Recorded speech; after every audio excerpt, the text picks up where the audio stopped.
আজ তোমাদের সাথে শেয়ার করব ফাদার্স ডেতে আমরা বাবাকে কি সারপ্রাইজ দিয়েছিলাম। ফাদার্স ডে উপলক্ষে এই সুন্দর কেকটা এনেছিল আমার ভাই। দাঁড়াও খুলে দেখাই। সুপার বাবা, কি সুন্দর কেকটা না। তার সাথে হ্যাপি ফাদার্স ডে এই ট্যাগটাও দিয়েছিল, কেকের উপর লাগিয়ে দিলাম। দোকান থেকেই একটি গ্রিটিংস কার্ড দিয়েছিল, সেই কার্ডেই আমার বর বাবার জন্য সুন্দর একটা মনের কথা লিখে দিয়েছে। এরপর আমার সারপ্রাইজের পালা। আমি বাবাকে একটি সুন্দর ফটো ফ্রেম উপহার দিয়েছি। এক ফ্রেমেতেই আমরা সবাই মিলে বন্দি হয়ে রইলাম। বাবার তো খুবই পছন্দ হয়েছে এই ফটো ফ্রেমটা। তোমাদের কেমন লাগছে অবশ্যই কমেন্টে জানিও। এবার বাবা কেকটা কেটে নিল, তারপর আমাদের সকলকে কেক খাইয়ে দিল। আমরাও সবাই মিলে বাবাকে কেক খাইয়ে দিলাম।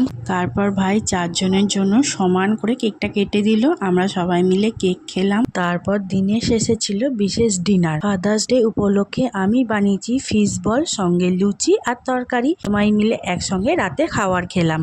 এইভাবেই আমরা ফাদার্স ডে উদযাপন করলাম। কেমন লাগলো কমেন্টে